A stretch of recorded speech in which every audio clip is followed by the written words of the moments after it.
gelombang cinta ini adalah bagian dari sisi lain kehidupan. Artinya ketika memasuki gelombang cinta ini, maka ada sesuatu yang membuat hati ini semakin kuat. Kekuatan cinta.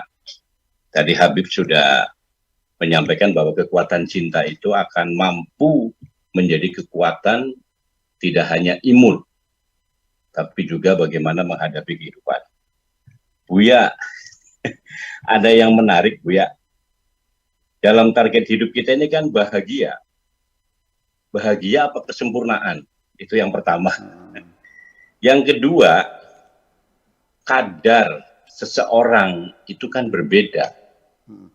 Artinya bagaimana sih secara fisik mengukur bahwa saya ini bahagia atau orang lain bahagia. Terkadang kita sering terjebak bahwa bahagia adalah hidup happy, hidup enak, hidup santai. Atau terkadang kita memahami kebahagiaan dari sisi material, jika punya ABC, tetapi justru di sisi lain, ruang hampa dalam hati ini akan selalu ada. Makanya ketika Buya mengajak kholwat itu adalah kan sesuatu di mana kemudian jiwa hampa itu akan menemukan kehampaannya. Ketika kita bangun malam, kita akan menemukan kesunyian. Nah, di situ saya sering merasakan ada semacam daya nalar yang kemudian saya sering mengungkap bahwa apakah kesunyian dan kesepian hati ini bisa menjadi proses untuk menuju kebahagiaan. Puisi malam ini sangat luar biasa.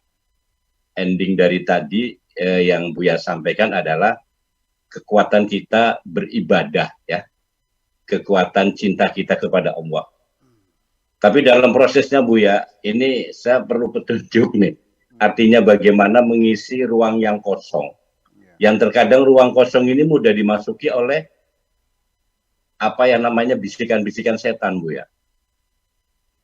Jadi ketika ruang hampa, ruang kosong, ini setan cepat masuk gitu. Makanya kemudian yang tadinya kita akan mengejar target kebahagiaan itu sering terganggu. Malam hari ini Mbak Siti ya menggugah lagi rasa kebahagiaan dengan gelombang cinta. Ya. Ini sesuatu yang sangat luar biasa dengan cara membaca karena memang ahli baca prosa. Begitu Buya, saya pengen mendapatkan ketika ruang hampa, ruang kosong itu masuklah kemudian sikap keraguan dari apa yang telah diperbuat. Terima kasih Buya. Wassalamualaikum warahmatullahi wabarakatuh. Waalaikumsalam warahmatullahi wabarakatuh. Kang Saiful Badar dari Cirebon. Bahwa ya, langsung ya. Buya, silakan. Memang itu di dalam Al-Hikam Ibnu Athaillah di dalam syarahnya Iqadul Himam dikatakan di situ bahwa kesibukanmu,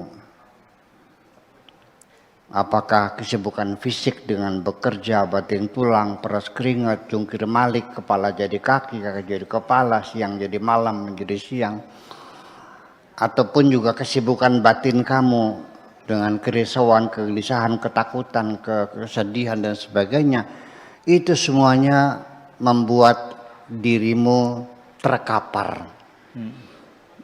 Engkau dalam ruang hampa dan sulit engkau akan menemukan Tuhanmu karena terlalu banyak kesibukan-kesibukannya itu. Makanya jangan sampaikan ada ruang-ruang hampa itu, supaya kita sibukkan semuanya adalah dengan pengabdian kita kepada Allah Subhanahu wa Ta'ala. Jangan ada ruang-ruang kosong di dalam diri kita ini, karena sangat berbahaya sekali ruang-ruang kosong itu. Di dalam Al-Quran sendiri dikatakan, wa idza faragta fansab. Kalaupun sudah selesai kau bekerja, fansab, bekerja lebih keras lagi. Jangan dikira setelah selesai kita nikmati, tidak, kita bekerja lebih keras lagi. Kata Imam Syafi'i, fa innal ladzizal 'aisy fin nasbi. Lezatnya kehidupan adalah ketika kita bekerja keras. Ya.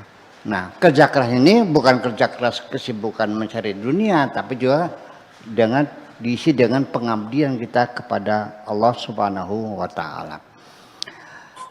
Hampir semua orang kalau ditanya tujuannya bahagia, ngomong sih benar. Hampir semua orang, kamu hidup mencari apa? Dunia bahagia, saya mencari bahagia. Jawabnya sama, hebat jawaban semua, bahagia. Tetapi pada prakteknya setelah saya amati, hampir semua orang mencari dunia. Ya, sampai kesehatan sendiri dikorbankan untuk mencari harta. Coba nunggu warung, kadang sedang laris dari mulai jam 8 pagi sampai jam 12 malam non stop, mumpung lagi laris, sampai kan dia jatuh sakit. Setelah sakit, uangnya dihabiskan buat berobat lagi. Nah itu, bahwa harta yang banyak tidak mesti menjamin dia bahagia. Jadi akhirnya bahwa sesuai dengan proposal awal, ya, yang telah disampaikan oleh Tuhan, wa ma khalaqtul jinna wal insa illa liya'budun, bahwa aku tidak mencipta jin dan manusia kecuali untuk mengabdi, illa liya'budun, untuk mengabdi. Jangan menyembah ya, Allah bukan sesembahan. Tapi kita mengabdi kepada Allah. Jadi artinya bahwa kalimat ini, wa ma khalaqtul jinna, dan aku tidak mencipta jin, wal insa, dan manusia, illa kecuali liya'budun, supaya mereka mengabdi kepadaku. Ini kalimat bahasa Indonesianya adalah bukan Allah tidak mencipta, tetapi Allah menetapkan bahwa ciptaannya itu ya tidak lain ya secara eksklusif semata-mata hanya untuk mereka mengabdi kepadaku. Jadi kalimat la dan illa, atau dalam bahasa Arabnya lil ikhtisas, lil qasr, kalimat eksklusif, saya hari ini tidak makan apa-apa kecuali nasi. Sebetulnya bukan menyatakan tidak makan, tapi hari ini saya hanya makan nasi saja. La ilaha illallah, tidak ada Tuhan kecuali Allah, itu bukan meniadakan Tuhan, tapi menetapkan ketuhanan secara ikhtisas, secara eksklusif hanya kepada Allah. Jadi Tuhan itu hanya Allah, itu bahasa Indonesianya. Jadi kalau kita mengatakan tidak ada Tuhan kecuali Allah, itu struktur bahasa Arab. Bahasa Indonesianya Tuhan itu hanya Allah, itu cuma seperti itu. Jadi manusia itu diciptakan hanya untuk mengabdi, bukan untuk yang lainnya. Nah, jadi kalau kita hidup ini tidak untuk mengabdi kepada Tuhan, berarti kita melanggar proposal awal, tidak sesuai dengan jalurnya. Nah, sehingga artinya begini. Ketika kita berbuat sesuatu, tapi masih ada harapan di dalam diri kita mendapatkan sanjungan. Anda pernah melakukan nggak begitu? Pernah. Ada kan? Nih, biar orang tahu nih, gue nih hebat nih, gue ini dermawan nih, kan gitu. Sehingga ngasihnya juga sengaja, nyumbangnya itu sebelum khutbah Jum'ah.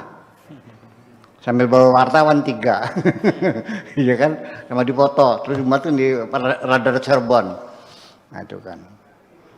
Nah, percaya atau tidak, ternyata setelah diberikan uang itu, dia menunggu orang bertepuk tangan, ternyata enggak ada yang tepuk tangan. Kecewa enggak? Kecewa. Apalagi tepuk tangannya, tepuk tangan pramuka, prok. Makin marah dia. Jangan minta sumbangan lagi kepadaku.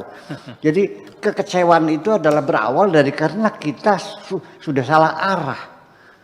Bahwa dalam berumah tangga juga, nih Bu Ayu Siti, kalau ketika engkau menikah niatnya untuk mencari kesenangan berumah tangga, Anda kecewa kok.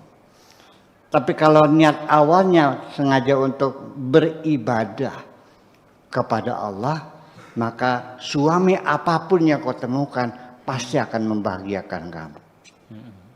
Karena tidak ada urusan dengan orang. Jangan pernah punya harapan ar-roja.